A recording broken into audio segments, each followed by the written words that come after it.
And then the main event, let's get the main event with RDR and Robert Whitaker. Split decision, not the most entertaining fight. Here's my thoughts on RDR. Now, a lot of you will say, because I get criticism for saying that, I don't really care what you've done outside of the UFC. It doesn't count. You're not in the big leagues. You're just not. Even if these guys come in, it's very rare they have a ton of success. And now you're going to say, well, what about RDR? Okay, well, on the other side of that, did you see Buchecha? Who's my boy? I love Buchecha, trained with him, savage. You know, he did great things at one championship. Did you see his fight? He was the first fight of the night. That guy was a monster elsewhere, you know? That's where the heavyweight division's at. And a lot of people are like, oh, good luck to Tom Aspinall when Buchecha gets his hands on you. It's like, okay. Didn't see that. And again, I'm a huge fan of Buchecha, but he has a long ways to go. And he's older, so, you know. But with RDR, you guys are probably saying, look, RDR came on the scene. You know, he deserves a title shot. I'm going to push back on that. I don't think so yet. The Gerald Meerschaert win with the triangle choke. Kevin Holland's a good one, right? Bo Nickel. And then he has a win up. They gave him some tough matchups off, and as they should. That's how it goes. In regards to a title shot, so if he would have went in there and like, if you see what Hamzat did to Robert Whitaker, you're like, Jesus Christ, man. Yeah, title shot. Split decision win. I can see how nobody got robbed. I can see how some people had it leaning towards Robert Whitaker, especially because he kind of had the biggest moment in the fight where he knocked him down. I can't believe RDR survived that. RDR's biggest strength clearly is his grappling, also his size at middleweight. He's a fucking monster. He's a 2-division champion, 1 championship, so it makes sense with his size, how big he is. My takeaway from the RDR performance versus Robert Whitaker was that, he's ready for championship material. My takeaway is, he's been given favorable matchups. It could get dicey as he faces like the top 3 guys. I think he's had favorable matchups, and he's a monster. He's a beast. But I am curious, and listen, on the other end of it, I'm curious to see how he does against these top tier guys. If you're telling me Robert Whitaker's in his prime, you know, that's not true. And some would say he lost that fight. But what do you do with RDR after this?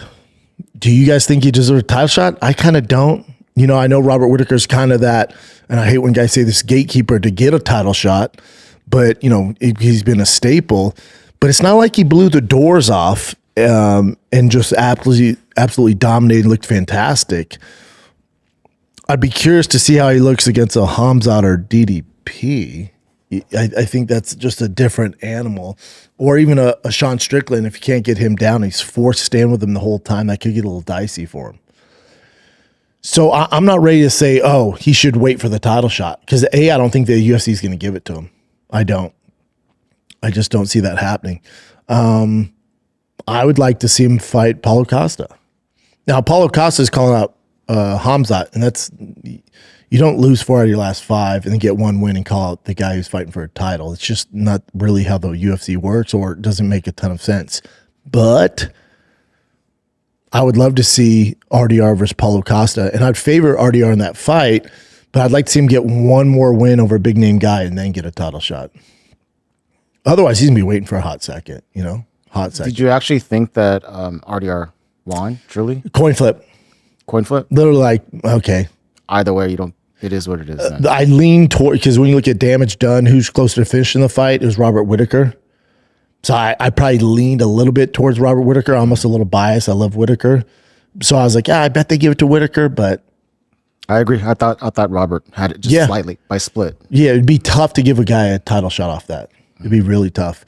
But for him, you know, he beat the guys like Robert Whitaker, Bo Nickel, Kevin Holland. You know, these are big names. So he's building a good resume.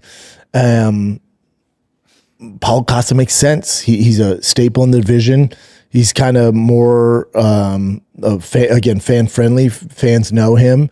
He's coming off a win. He's fought for a title before. Big name, tough. He looked great in his last fight. you know, and if he were to beat him, which again, I would probably favor him in that fight. Maybe, you know, but that's a tough one for RDR. But I think it's the next step to kind of head in the right direction. And then if he beats RDR, a guy who some people want to give a title shot, if RDR beats Paulo Costa, or if Paulo Costa beats RDR, then now we're cooking. Now Paulo Costa can go, yeah, give me Hamzat if he were to beat DDP. But RDR reminds me a little bit of DDP because he's this big dude. He's big time. He's huge for the division. And technically on the feet, he's not very traditional. Yeah, they're both like kind of goofy, whatever. I don't know what. You wouldn't look at them and be like, "Oh, that is how you fight." Yeah, but they're winning. Yeah, and they're durable as fuck. They're huge. They're tough. Obviously, RDR has a huge advantage on the ground. Anybody that goes down with him to the ground. So that'd be a great fight to see. I would definitely favor DDP in that fight. Yeah, I think he would finish him. But it'd be fun to see how these their two styles, guys are. Because if you had to define their styles on the feed, it'd be like sloppy. Yeah, I don't know. But they get the job done. Yeah. So yeah, I'm not willing to say, oh, RDR deserves a title shot off that. I'm like, yeah, some people had Whitaker winning. He still has some work to do. Paulo Costa makes sense because Paulo Costa wants that Hamzat fight. You're not getting off beating homeboy that you beat last time. This would be a good test for RDR.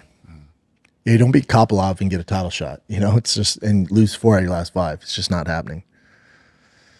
But RDR is doing the damn thing. I'd like to see how he looks against the top tip of the spear guys in the division who aren't the friendliest matchups. You know, they can't get down. It's going to be tough for him. Very tough for him. Especially with the holes in his striking, you know. So we'll see.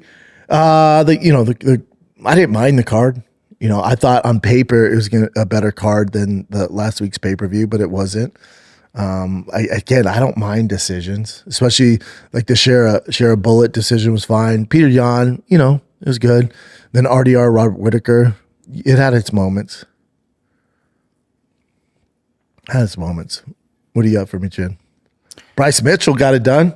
Hell yeah. That was a tough fucking matchup for him. That was not a great matchup for him. 29-28 makes sense. That was a big one for Bryce. Yeah. He definitely irked it out, so that was awesome. Big one for Bryce.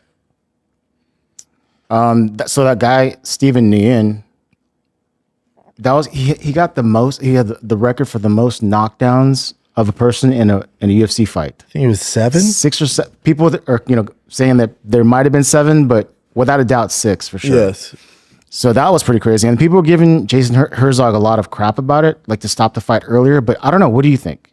To me, I'm like, I think when a guy's getting knocked down that much, you could stop the fight. He was always in the fight though. Like, He was, but he was just so outmatched on the feet. Like if you get knocked down, whatever the fuck it is, 6 or 7 times, we got a mismatch, you know?